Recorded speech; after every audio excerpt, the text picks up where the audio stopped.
안녕하세요. 저에게는 정아라는 여자친구가 있었습니다. 정아는 저와 같이 부산에 있는 대학교에 다녔는데 같은 동아리에 가입한 것이 계기가 되어 점점 친해져서 사귀게 되었습니다. 저와 정아는 무사히 대학을 졸업하고 저는 서울에 있는 모 회사에 취직했습니다. 사실 정아와 함께 서울에 함께 취직하고 싶었는데 정아는 대학원에 진학해 좀 더 공부하고 싶은 것이 있어 필연적으로 장거리 연애가 됐습니다. 정아와는 정기적으로 만나긴 했습니다. 정기적으로라고 해도 역시 장거리니까 2주 내지 1개월 정도에 한 번씩 어떻게든 시간을 내는 게 한계였습니다.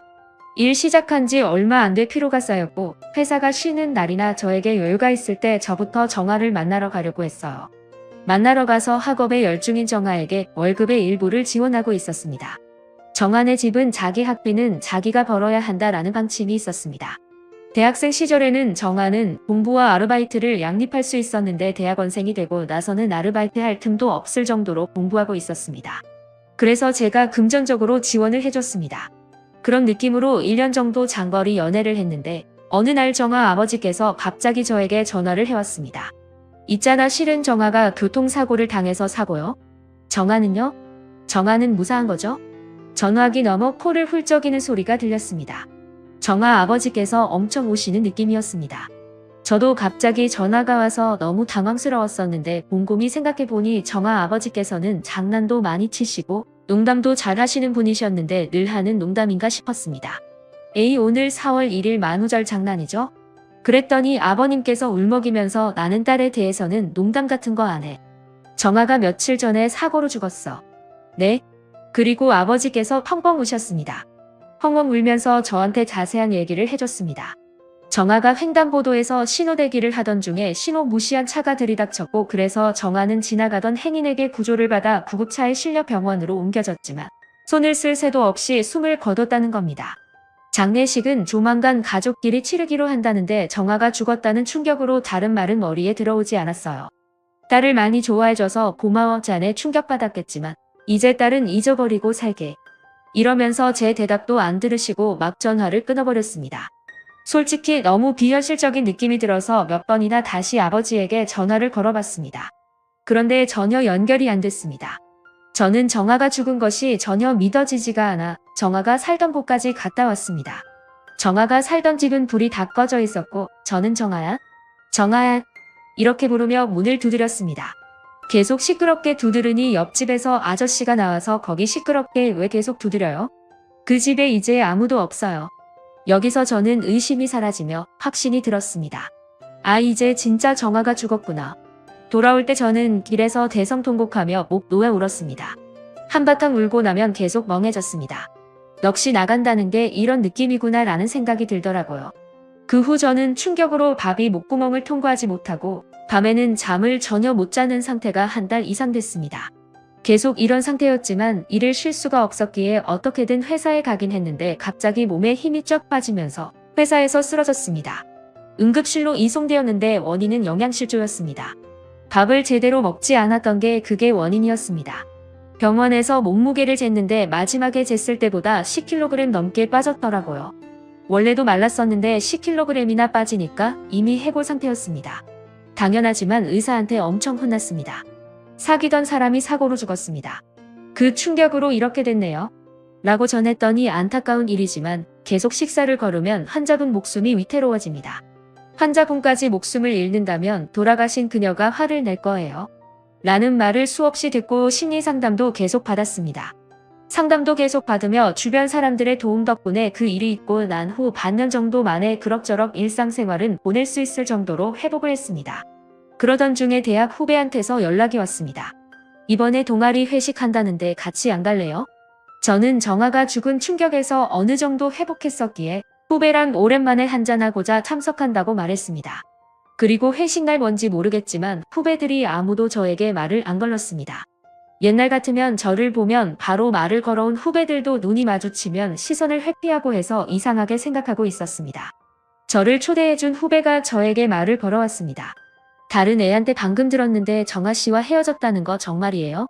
헤어졌다고 그래? 뭐라고 해야 되지? 저 얼마 전에 여자친구 생겼어요. 여자친구가 그러던데요? 그러고 보니 여자친구가 정아 씨한테 얘기를 들었다더라고요. 잠깐만 정아한테 들었다니? 그거 무슨 소리야? 정아는 교통사고로 죽었어. 사고? 무슨 소리예요? 제 여자친구랑 정아씨가 얼마 전까지 같은 연구실에 있었는데 정아씨한테 직접 헤어졌다는 얘기를 들었다던데요. 게다가 사귀면서 최악이었다고 말했대요. 어떤 얘기를 들었는지 후배에게 자세히 물어봤습니다. 장거리 연애가 되자마자 제가 바람을 피우고 데이트를 할 때면 욕을 하거나 위협적인 행동을 해서 정신적으로 힘들었다고, 그리고 돈을 달라고 하거나 일이 잘 안 된다고 물건을 집어던지고 회사도 가지 않고 빌붙어서 게임만 하면서 공부하는 걸 계속 방해했다는 말을 들었다는 겁니다. 후배들은 모두 이렇게 알고 있는가 보더라고요. 그래서 저를 피하고 말도 안 걸었던 겁니다. 견딜 수 없었던 정아는 저에게 헤어지자고 통보했는데 제가 돌변해서 스토커가 되었다고 합니다. 연구실에 같이 있던 한 남자가 스토킹하는 저를 설득하여 스토킹하지 않도록 도와주어 이를 계기로 정아와 그 남자가 연인으로 발전했다는 말을 들었다더라고요. 결론은 장거리 연애 시작한 지 2달 정도 만에 저랑 헤어진 걸로 모두 알고 있는 겁니다. 후배의 말을 듣다가 술을 많이 마신 것도 아닌데 머리가 아파왔습니다. 바람을 붙어서 게임 스토커 회사 생활로 지쳐 평일엔 집에서 나갈 힘도 없었는데 너무 황당했습니다. 그래서 후배들에게 정아가 한 말은 전부 거짓말이라고 전했습니다. 처음에 후배들은 제 말을 전혀 믿지 않았어요. 하지만 정아가 사고로 죽었다는 연락이 오기 전까지 정아와 나눈 대화를 같이 찍은 사진들, 돈을 이체해줬던 증거들, 그런 것들을 보여주며 납득을 시켰습니다. 그 후 저에게 소문들을 얘기해줬던 후배가 지인들에게 물어 정아에 대해 더 알아왔습니다. 정아는 연구실에서 만난 그 남자와 교제하자마자 대학원은 그만두고 6개월 전쯤은 그놈과 결혼을 했다는 겁니다. 게다가 지금은 임신 중이라서 친정집에 가 있다더라고요. 저는 그것도 모르고 생활비 아껴가며 한 달에 50만 원씩 10개월 동안 주고 있었던 겁니다. 생활비 아낀다고 거지처럼 살았던 거 생각하니 화가 침이 올라왔습니다. 제 상황을 알게 된 후배가 500만 원을 되찾자며 도와주겠다고 했습니다. 그래서 후배와 함께 정아가 있는 친정집으로 가서 돈을 받아내기로 했습니다. 후배를 데리고 몇 번 방문한 적이 있는 정아 집에 갔습니다. 인터폰을 울리자 정아 어머님께서 나왔습니다. 어머, 너무 오랜만이야. 정아와는 헤어졌다고 들었는데 혹시 정아 결혼 축하하려고 온 거야? 이 말을 들으니 정아 어머님께서는 저와 정아 사이에 있었던 일을 모를 가능성이 있다고 생각해 솔직히 털어놓기로 했습니다. 저 사실은 정아에게 500만 원 정도 돈을 줬습니다. 그걸 돌려줄 수 없을까 해서 왔습니다. 그게 무슨 말이야?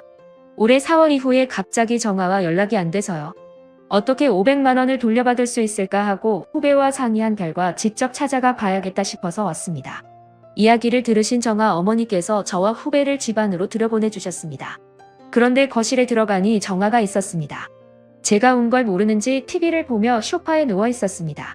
반년 만에 본 정아는 조금 통통해졌고 배도 커져 있었습니다. 정말 임신한 것 같았습니다. 저와 눈이 마주치자 정아는 리모컨을 손에서 떨어뜨리며 얼굴이 창백해졌습니다. 정아야, 오랜만이네. 건강해 보이니 다행이다. 정아는 동네방네 비명을 질러댔습니다. 비명 좀 지르지 마.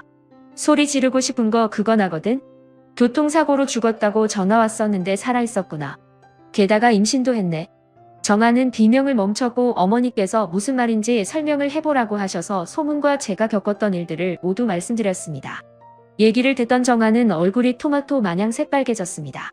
제가 지금까지 50만 원씩 이체해줬던 내역을 보여드렸습니다. 이걸 보여드리자 엄마. 이거. 어쨌든 이거. 투덜투덜 말했지만 저와 후배, 어머니까지 모두 무시했습니다. 정아가 돈을 받고 있었던 게 사실인가 보네. 정아랑 우리 남편 때문에 힘들게 해서 미안해. 돈은 꼭 돌려주도록 할게. 가족끼리 얘기를 해볼 테니까 오늘은 이쯤에서 용서해 줄 수 없을까? 어머니께서 차분하게 말씀해 주셔서 일단 저와 후배는 집에서 나왔습니다. 몸싸움을 할 수 있다는 생각에 긴장을 했었는데 긴장이 풀리니 맥이 빠졌습니다. 그리고 훗날 정아 어머니께서 문자를 해왔습니다. 문자의 내용은 정아의 아버지가 연구실에 그 남자가 앞날도 창창하고 집안도 마음에 든다고 저와 헤어지고 그 남자랑 만나라며 저와 정아가 헤어질 수 있게 저를 설득시켜 주겠다고 정아에게 제안을 했다는 겁니다. 저를 철저하게 외톨이가 되도록 소문을 퍼뜨리고 저에게 전화로 거짓말까지 한 거였습니다. 중요한 건 500만 원의 행방인데 그건 정아가 그 놈이랑 데이트하며 다 써버렸다네요. 정아 어머니께서는 500만 원과 병원에 입원했던 돈까지 해서 600만 원으로 갚겠다고 써 있었습니다. 그 후에 정아 아버지께서 일하시는 곳까지 소문이 나버려서 아버지께서는 쪽팔린다며 일을 그만두시고 정아 어머니께서는 정아에게 600만 원을 모두 갚으라고 옥신각신하다 정아가 입금을 계속 거부하자 어머니께서 대신 600만 원을 보내주셨습니다. 동네에 부끄럽다며 이사하려고 집을 내놨다는데 집이 안 나가니 쥐 죽은 듯 조용히 집에만 있고 정아는 그 남자랑 이혼한다는 소문도 들리더라고요. 여러분은 저처럼 사랑하는 사람에게 뒤통수 만든 일이 없었으면 좋겠습니다. 제 사연 들어주셔서 감사합니다. 다음 사연입니다. 안녕하세요. 저는 이제 30을 바라보고 있는 여자입니다. 명절이 다가오고 해서 작년 이맘때쯤 있었던 이야기를 들려드릴까 합니다. 저는 어려서부터 또래 여자아이들보다 산만했던 터라 부모님께서는 항상 걱정이 많으셨습니다. 부모님께서는 두 분이 같이 저녁 늦게까지 식당을 운영하셔서 저를 돌봐주실 시간이 많이 없었습니다. 심지어 경제 상황도 좋지 않았던 부모님에게는 태권도를 보내는 게 최고의 옵션이었습니다. 저는 그렇게 늦은 시간 부모님이 데리러 올 때까지 도장에서 운동도 하고 친구들하고 놀기도 하며 동시에 예의범절과 인내에 대해서 배우기도 하였습니다. 여러모로 태권도는 부모님과 저를 동시에 만족시킨 최고의 시설이었죠. 그렇게 시작한 태권도로 저는 대학까지 진학하게 되었습니다. 하지만 저의 태권도 인생은 대학교 1학년 때 출전한 겨루기 대회에서 끝이 났습니다. 우연한 타이밍에 상대의 발차기로 제 오금이 맞았고 저는 일어날 수 없었습니다. 코치님과 빠르게 병원으로 이동해서 수술을 했지만 결과는 상당히 절망적이었습니다. 저는 후방식자인대 파열이라는 충격적인 진단을 받았고 그렇게 저는 몇 달 동안 운동을 할 수 없었습니다. 애매한 나이에 훈련이 끊겨버린 저는 그대로 태권도를 그만둘 수밖에 없게 되었습니다. 그나마 태권도를 하면서 집중력과 인내를 키울 수 있었던 저는 짧은 시간이지만 열심히 공부해서 일반 대학 상경계열로 편입하게 되었고 졸업까지 성공적으로 마칠 수 있었습니다. 지금은 나름 규모가 있는 회사에서 경영 지원을 하고 있습니다. 그렇게 다니게 된 직장에서 동기의 소개로 지금의 남편을 만나게 되었고요. 남편은 대기업 영업팀이었습니다. 어려서 아버지의 사업 실패로 가세가 기울었던 남편은 무조건 4년제 졸업해서 대기업 들어가겠다는 일념 하나로 살았다고 하더라고요. 그렇게 취업 전선에 뛰어들었을 때도 이왕이면 대기업에서도 많이 버는 직군을 가겠다고 자처해서 영업팀으로 갔다고 하더군요. 불안정하고 스트레스도 많겠지만 본인은 하는 만큼 벌 수 있는 그 직업이 좋다고 하였고 저 또한 무슨 일이든 열심히 하는 걸 최우선으로 했기 때문에 크게 관여하지 않았습니다. 물론 스트레스에 못 이겨 연애를 하던 중에도 저에게 몇 번 짜증을 내며 싸우기도 했지만 빨리 뉘우치고 사과할 줄 아는 그런 남자였습니다. 속에 담아두거나 꽁한 모습이 없다는 게 차라리 더 낫다 싶기도 했고요. 그렇게 저희는 3년을 연애하고 자연스럽게 결혼 얘기가 오가게 되었습니다. 저희는 누가 봐도 지극히 평범했던 터라 크게 문제될 것도 없었습니다. 양가 부모님 또한 형식적인 예물에다는 생략하길 원하셨고요. 집과 혼수는 칼같이 반반은 아니었지만 서로 그동안 모아왔던 저축과 대출로 간신히 작은 신축 빌라와 기본적인 혼수는 해결했습니다. 여기까지는 정말이지 남들과 다를 것 없이 평범해 보이는 결혼 준비 과정이었습니다. 저희는 그렇게 남부럽지 않은 신혼생활을 시작했습니다. 남편은 어려서부터 근검자략이 몸에 배어있던 터라 저랑 초반에 삐걱거리는 게 좀 있었습니다. 저와 남편 둘 다 맞벌이이다 보니 사실상 살림에 집중을 하기가 힘들었습니다. 그나마 제가 조금 일찍 끝나기 때문에 집에 와서 청소기를 돌리거나 세탁기를 돌릴 수는 있지만 평일 저녁에 와서 음식을 한다는 게 여간 쉬운 일이 아니었습니다. 게다가 어차피 저희들이 먹으량이면 직접 만들어 먹다가는 버려지는 재료도 많고 해서 차라리 사 먹는 게 나을 정도였습니다. 남편이 힘들게 벌어오는 건 알지만 저 또한 벌이가 있는데 저녁에 냉동 도시락 사 먹자는 얘기했다가 엄청 뭐라고 하더라고요. 도시락 비싼데 제가 조금 일찍 와서 저녁 준비하면 되는 걸 돈을 쓰려고 하냐면서요. 신혼에는 그래도 낭비벽 있는 것보다는 아껴 쓰는 성격이 좋다고 생각했습니다. 하지만 시간이 좀 지나자 원래 사람 성격이 나오는 듯했습니다. 돈 쓰기를 극도로 싫어하는 듯했습니다. 처음으로 싸웠던 건 결혼하고 몇 달 지나서 저녁에 치킨 시켜 먹자니까 다른 이유도 아니고 돌직구로 돈 아깝게 무슨 치킨이냐고 하더라고요. 아내가 먹고 싶다는데 치킨 비싸봐야 2만 원인데 그게 돈 아까울 일이냐고 한번 크게 싸웠습니다. 그 이후로는 저도 싸우기 싫어서 따로 얘기 안 했습니다. 저희 부모님은 그래도 그런 사람이 허투루 돈 안 쓰고 쓸 때 쓸 줄 안다며 걱정하지 말라고 하시더라고요. 저는 부모님 말을 믿었습니다. 그렇게 몇 주 결혼 후 처음으로 맞는 추석이었습니다. 양가에 한우 세트 작은 거 하나랑 용돈으로 20만 원씩 드리기로 남편과 협의를 했습니다. 혹시나 물건이 늦을까 고기는 먼저 인터넷으로 주문을 하고 용돈도 계좌로 미리 보내드렸습니다. 그리고 당일에 시댁에 방문했을 때 시어머니께서 저희를 반기시더라고요. 무슨 돈이 있다고 고기에 용돈까지 이렇게 많이 보냈냐고 하시길래 저희는 아니라고 많이 못 드려 죄송하다며 훈훈하게 추석을 보냈습니다. 그로부터 며칠 뒤 적금을 새로 하나 가입할까 하여 저희 집 공동 계좌를 봤는데 이체 내역을 보고 좀 당황스러웠습니다. 분명 저희 엄마 계좌로는 20만 원이 들어갔는데 시어머니 계좌로는 50만 원이 들어갔더라고요. 저녁에 남편이 퇴근하고 왔을 때 어떻게 된 일인지 묻자 어버버버 하면서 50만 원 아니었냐고 하더라고요. 그래서 돌려달라고 하긴 좀 그러니까 설에 우리 집 50 드리겠다고 합의봤습니다. 수상 적었지만 설마 이렇게 지저분한 짓을 할 거라는 생각은 안 했습니다. 그렇게 시간이 지나 설이 되었을 때였습니다. 제가 업무 초과 달성에 대한 상여금을 생각보다 많이 받게 되었습니다. 그래서 이번에는 양가 부모님께 외투를 한 벌씩 해드리자고 했습니다. 그렇게 저희는 백화점에서 쇼핑을 시작했습니다. 남편은 부모님이 좋아하시는 브랜드라며 특정 아웃도어 브랜드에서 시부모님 외투를 고르더라고요. 기능성 방한복이라며 두 벌에서 200만 원이 나오는데 제 인센티브 절반이 살짝 넘었습니다. 그래도 이럴 때 한 번씩 쏘는 거다 생각하며 저희 부모님 것도 고르려는 찰나에 남편이 얘기하더라고요. 행사 상품은 9층에 있다고요. 행사 상품 코너에서 자기 거 뭐 살 거 있나 해서 올라갔는데 진짜 저도 안 입게 생긴 거를 집어들고는 저희 엄마 아빠 거라고 어떠냐고 묻더라고요. 화가 목구멍까지 차올랐지만 사람이 많아서 조용히 얘기했습니다. 니네 부모님 거는 왜 비싼 거 사고 우리 부모님 거는 행사 상품에서 고르냐고요. 그랬더니 저희 부모님은 비싼 거 사드려도 식당에서 일하시니까 금방 냄새 배고 못 쓰게 된다면서요. 너무 화가 나서 안 산다고 집으로 가자고 했습니다.